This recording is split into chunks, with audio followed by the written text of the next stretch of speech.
5-Minute Mom. Good morning, everybody. Saturday morning. So, I thought today I would talk a little bit about the stimulus money because, everybody's talking about the stimulus money. Sorry, we got kittens for Christmas and they're always in the way. So, anyway, stimulus money.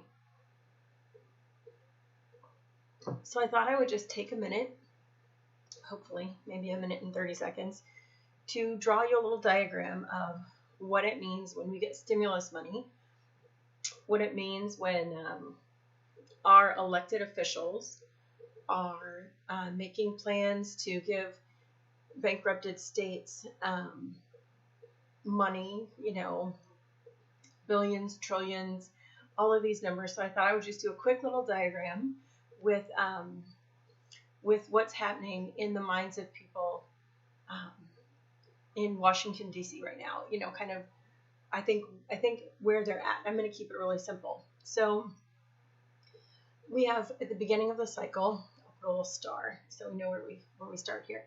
Something happens, some big disaster like past year, and we have people that are in financial need for various reasons that I can't get into, or it'll definitely will be too long. So we have people that are saying, we need money. Like, what is going on? We can't pay the rent. We can't buy groceries. We can't, work even sometimes. So anyway, they're like, help us, leaders, help us. We elected you, help us. So then the leaders say, great, we are going to head on over to the place where we can get money for you. And after we get that money, we're going to get lots of money. We're going to get lots of money. We're going to harvest all this money. And then we are going to hand it to you. And you are going to say, thank you, until the next thing that comes along. And then, when we cause some sort of economic crisis, and this is, again, my take on it, then you're going to say, we need money. And you're going to run on over and you're going to get more money. And you're going to hand it to us, and we're going to be like, yay, we love you. Thank you for the stimulus. Thank you for the stimulus check. So, this is my rendition.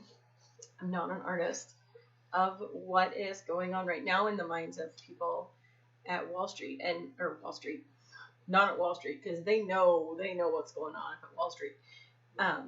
In the government. So this is either what they think is happening or what they think they can convince us is happening.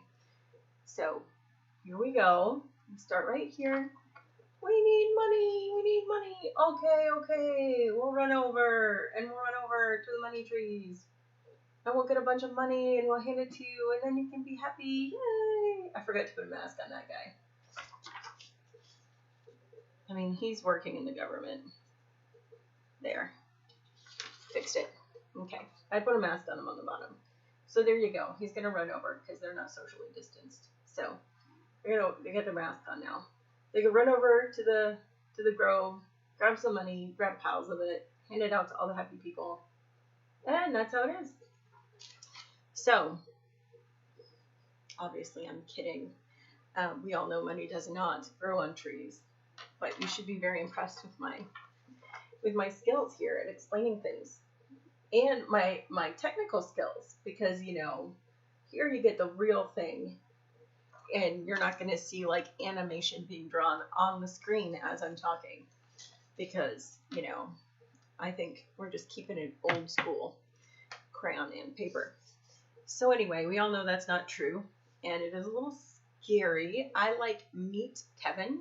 I'll put a link for his channel in the description. I think he does a good job keeping everyone up to date on stimulus.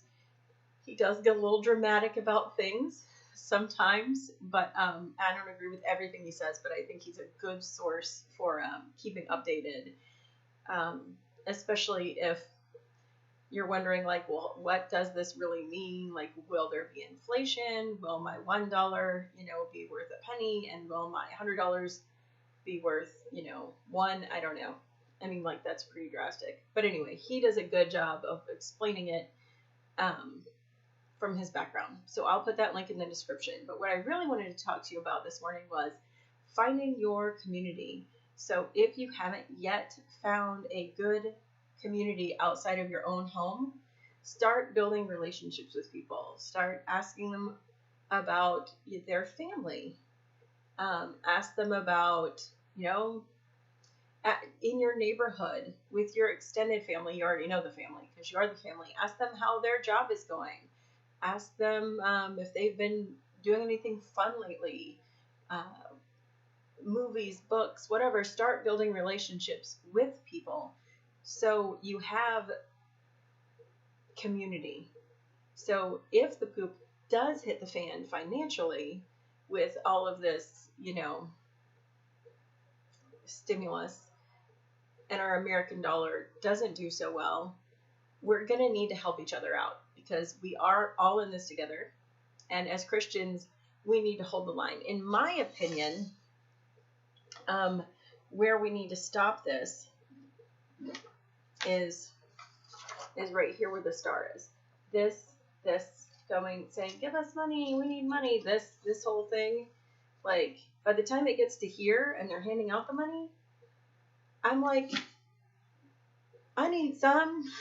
If I were voting, I would vote no on stimulus. But at the same time, we've like screwed ourselves over to the point where people can't survive now without it. So until we have a new system in place where we're not doing this cycle again and again, yeah, we got to work it out. And that's another video why I think like government assistance is not the best method for helping people.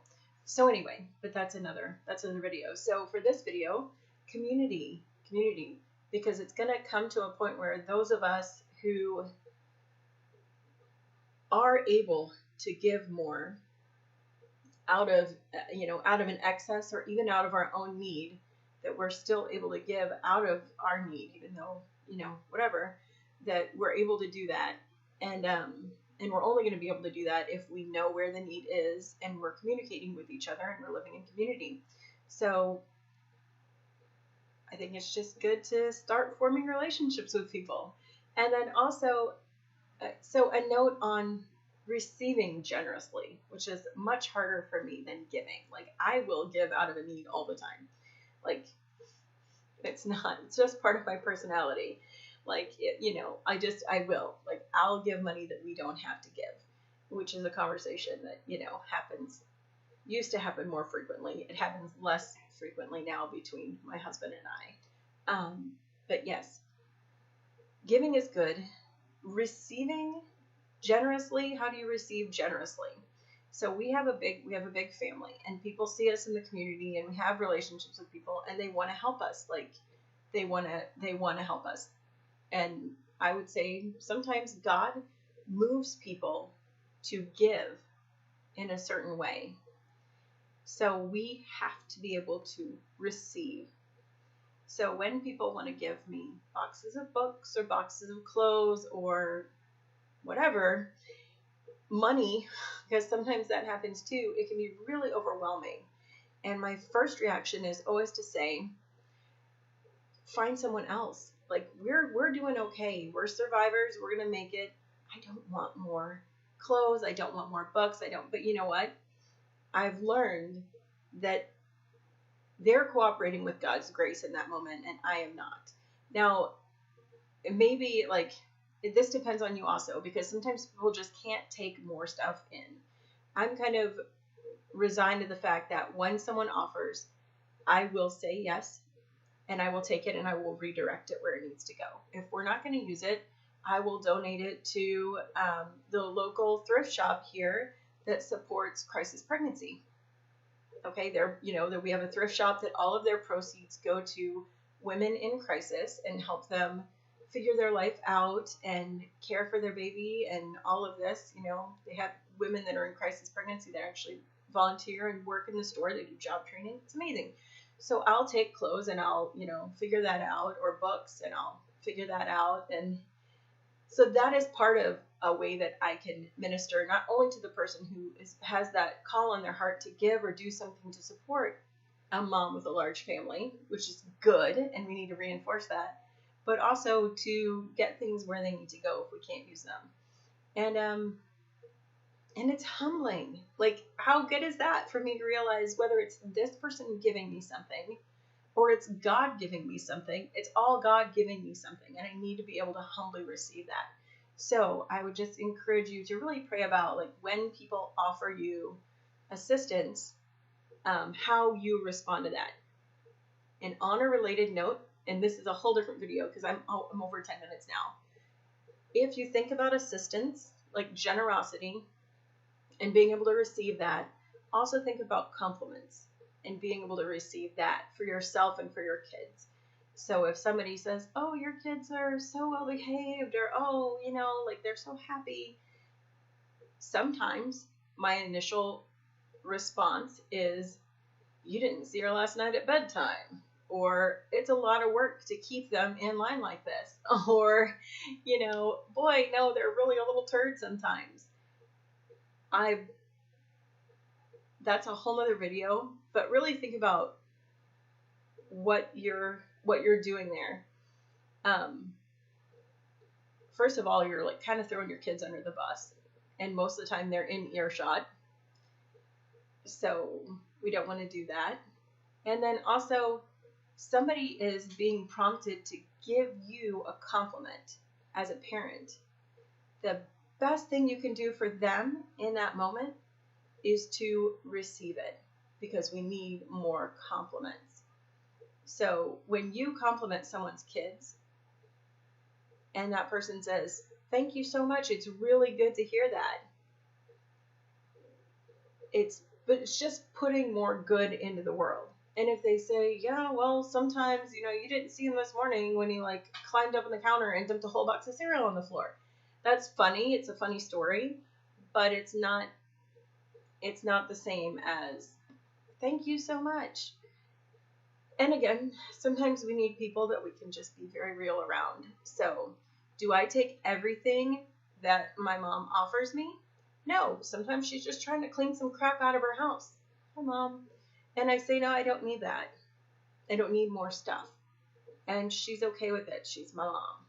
And sometimes she says, but Jenny, I know you don't want this, but it's a really beautiful set of china, and we're not going to keep it. But really, can you just take it right now and put it in your cupboard?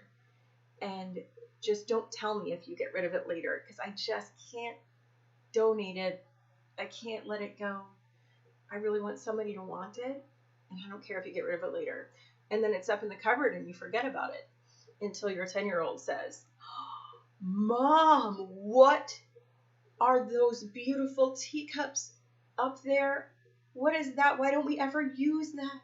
And you say, oh, yes, the fine china, that if we take it down, we will break all of it. Not we, you know, but we have so much. So anyway, 15-minute mom. I hope this is helpful to you, or at least somewhat entertaining. And please feel free to share your own thoughts. Look in the description for the Meet Kevin link if you want to know more about the stimulus and kind of how things are going in the financial world. That's his realm.